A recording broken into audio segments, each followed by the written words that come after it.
నమస్తే అని బోసుకుమరి. కూటమి కూటమి ఇప్పుడు గెలిచింది అఖండ మెజారిటీ. నాకు తెలిసి ఇక 151 సీట్లు జగన్మోహన్ రెడ్డి గారు గెలవగల ఇక చరిత్రలో ఎవరు గెలవలేరు ఇది అని చెప్పేసి అనుకున్నారు. కానీ కూటమి మాత్రం 164 సీట్లు అసలు మామూలు విషయం కాదు, ఇది భయంకరమైన విషయంతో గెలిపింది. ఇది సాధ్యమా కాదా అని అంటే, తలదన్నేవాడు ఉంటే వాడిని తలదన్నేవాడు ఉంటాడంట, తాడిదన్నేవాడు ఉంటే వాడు తలదన్నేవాడు ఇంకోడు ఉంటాడంట.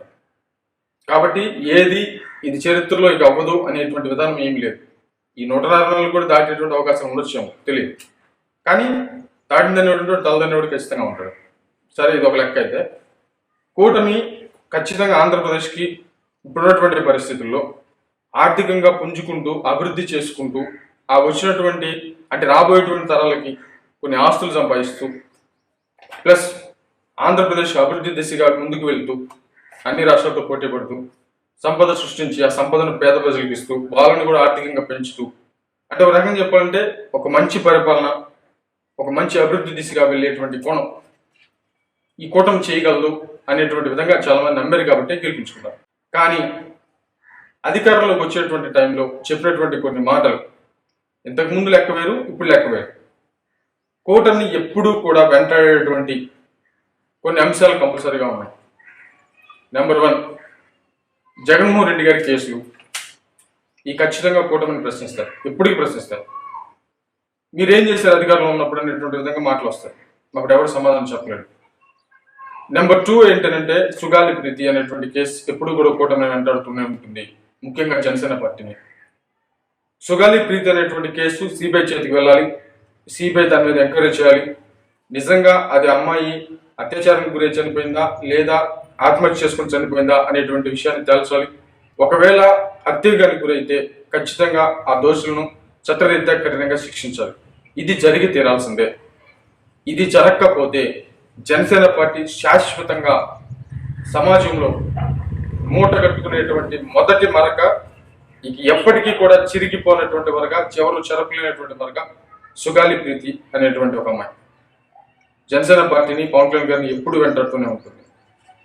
సిబిఐ ఖచ్చితంగా, మళ్ళీ చెప్తున్నాను, సిబిఐ ఖచ్చితంగా సుగాలి ప్రీతికి సంబంధించిన కేసు వెళ్ళి సిబిఐ వచ్చి ఎంక్వైరీ చేసి ఇది ఆత్మహత్య హత్య ఏదో విషయాన్ని తేల్చి, ఆత్మహత్య అయితే ఏ విధంగా అని చెప్పేసి, లేదా హత్య అయితే ఎలా జరిగిందని చెప్పేసి, హత్య చేస్తుంటే ఖచ్చితంగా వారికి దోషులకు శిక్ష పడి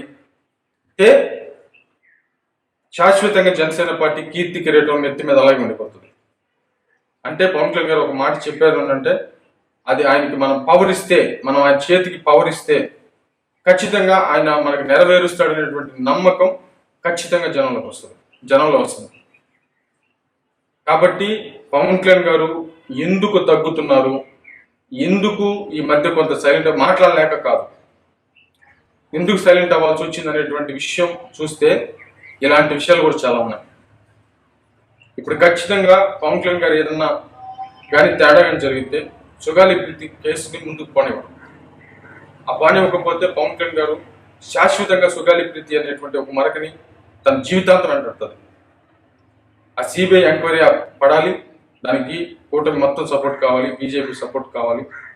వీటన్నిటికి సంబంధించి ఇట్లే కాదు, చాలా విషయాల్లో కూడా పవన్ కళ్యాణ్ గారి పనితీరు కనపడాలి, ఆయన ముందుకు రావాలి. పవన్ కళ్యాణ్ గారి సినిమాలు ఉన్నాయి, ఆయన కొంత మళ్ళీ ఈ 4-5 సినిమాలు చేసుకొని మళ్ళీ 5 సంవత్సరాల లోపల కొంత మనీ కూడా కట్టుకోవాలి, మళ్ళీ పార్టీని బ్రతికించుకునే చేయాలి. చాలా మంది కార్యకర్తల విషయాలు ఉంటాయి, వాళ్ళని పట్టించుకోవాలి, పార్టీని మళ్ళీ ముందుకు నడిపించాల్సిన బాధ్యత ఆయన మీద ఉంది. ఆయన ఆవేశపడుతూనో అంటే ఉన్నటువంటి అవకాశం, ఇంతకు ముందంటే అధికారం లేకుండా ఎన్ని ఇబ్బందులు పట్టడానికి బాగా తెలుసు. కానీ ఇప్పుడు అధికారంలో ఉండి దాన్ని క్యాచ్ చేసుకొని కరెక్ట్గా పార్టీకి ఉపయోగించుకోలేకపోతే అంతకంటే అవివేకం కూడా ఉండదు. కాబట్టి బయట చూసేటువంటి వాళ్ళకి ఏంటంటే పవన్ కళ్యాణ్ గారు ఏదో తగ్గేరేంటి అది ఇది అని చెప్పేసి రకరకాలుగా, ఇది సినిమా కాదు, ఒక సీన్ హై భయంకర్ లేస్తే ఒక డౌన్ అవడానికి మళ్ళీ హై లేస్తే రాజమౌళి సినిమా కాదు ఇది. ఇదేంటంటే ఖచ్చితంగా పార్టీ యొక్క భవిష్యత్తు కాబట్టి దీని మీద చాలా జీవితాలు ఆధారపడి ఉంటాయి. కాబట్టి దాన్ని ఒక్కొక్కసారి పరిస్థితులు తారుమారైనప్పుడు అర్థం చేసుకుంటూ ముందుకు వెళ్ళాలి. కానీ సుగాలి ప్రీతి కేసు అనేది మాత్రం ఖచ్చితంగా జనసేన పార్టీకి ఎప్పటికీ కూడా పచ్చిగా చెప్తున్నాను నేను, ఉరితాళ్ళాడితే ఖచ్చితంగా ఉరితాళ్ళాడితే అది మాత్రం ఖచ్చితంగా గుర్తుపెట్టుకోవాలి. శాశ్వతమైనటువంటి మరక అయ్యేటువంటి అవకాశం ఉంటాయి. సుగాలి ప్రీతి ఒక్క సక్సెస్ చేస్తే చాలు, ఖచ్చితంగా సీఎం పీఠానికి 4 మెట్లు, ఒక 4 మెట్లు ఎక్కి సీఎం పీఠ దగ్గరికి ప్రమాణ స్వీకారం చేయటంటే ఫస్ట్ మెట్ ఎక్కేసినట్టే.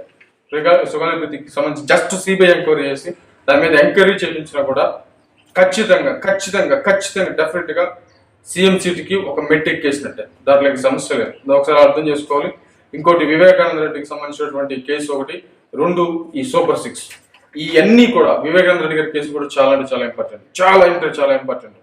కాబట్టి ఇవన్నీ కూడా ఈ 5 సంవత్సరాలు అయితే మాత్రం ఖచ్చితంగా కూటమిని వెంటాడేటువంటి అంశాలు. ఈ వీటిలో ఏ తేడా జరిగినా కూడా ఖచ్చితంగా కూటమి. సుగాలి ప్రీతి అనేది పవన్ కళ్యాణ్ గారికి మాత్రమే కాదు ప్రమాదం, ఖచ్చితంగా కూటమికి కూడా అది ప్రమాదమే. ఆ కూటమి అనేటువంటి వాటిలో ప్రధానమైనటువంటి ప్రమాదాల్లో సుగాలి ప్రీతి కేసు, జగన్మోహన్ రెడ్డి గారి కేసులు, అదేవిధంగా వివేకానంద రెడ్డి గారి కేసులకు సంబంధించి, అదేవిధంగా సూపర్ సిక్స్, ఇవన్నీ కూడా ఖచ్చితంగా ప్రజలకు చూపించాలి. ప్లస్ ఇంకొకటి అభివృద్ధి విషయానికి వస్తే అమరావతి ఖచ్చితంగా రిజల్ట్స్ చూపించాలి. నెంబర్ 2, నేను మళ్ళీ చేస్తాను, ఇది 5 సంవత్సరాలు ఏదో టైంలో ఈ టాపిక్ మళ్ళీ మాట్లాడుతాను నేను, అంటే వచ్చేటువంటి సమయంలో వచ్చేటువంటి రోజుల్లో ఖచ్చితంగా మాట్లాడే ప్రయత్నం చేస్తాను. ఇంకోటి పోలవరం ఖచ్చితంగా కంప్లీట్ అయ్యే జాతికి, అది హైటు గీటు ఇవన్నీ కూడా తగ్గించి ఇవన్నీ ఈ సొల్లంతా కాదు, ఖచ్చితంగా పోలవరం కంప్లీట్ అయిపోవాలి, పోలవరం కంప్లీట్ అవ్వాలి. అదేవిధంగా అమరావతి రిజల్ట్స్ చూపించాలి, సూపర్ సిక్స్ అమలు చేయాలి. వివేకానంద రెడ్డి గారి కేసుకి సంబంధించి మీ శాఖలు మీరు ట్రై చేసి ఖచ్చితంగా ముందుకు వెళ్ళాలి. సుగాలి ప్రీతికి సంబంధించిన విషయం తేల్చాలి. అదేవిధంగా జగన్మోహన్ రెడ్డి గారి కేసుల పరిస్థితి ఏంటి, ఇవన్నీ కూడా. అంటే ఒక రకంగా చెప్పాలంటే జగన్మోహన్ రెడ్డి గారు ఈసారి కూడా ఈ కేసుల విషయంలో ఇలాగే జరుగుతుంటే, నాకు తెలిసి చంద్రబాబు నాయుడు గారు, పవన్ కళ్యాణ్ గారి కంటే జగన్మోహన్ రెడ్డి గారే పవర్ఫుల్ అని అర్థం. ఖచ్చితంగా అదే అర్థం. ఎందుకంటే ఆయన అసలు ఏం అధికారం లేకుండా జస్ట్ 11 సీట్లు ఉండి కూడా ఆయన మళ్ళీ 5 సంవత్సరాల పాటు ఆయన కేసులు ఆయన మేనేజ్ చేసుకోగలిగాడు అంటే, ఇక చంద్రబాబు నాయుడు గారు, పవన్ కళ్యాణ్ గారు ఇక ఆయన ముందు ఇంకా ఏం లేనట్టు అర్థం. ఇక ఖచ్చితంగా అర్థం అది. ఇది ఖచ్చితంగా ఒకసారి ఆలోచించుకోవాల్సినటువంటి విషయం. ఇవన్నీ కూడా రేపు రాబోయేటువంటి రోజుల్లో ప్రజలు ఖచ్చితంగా అడుగుతారు, ప్రతిపక్షాలు లేవనెత్తుతాయి. మర్యాద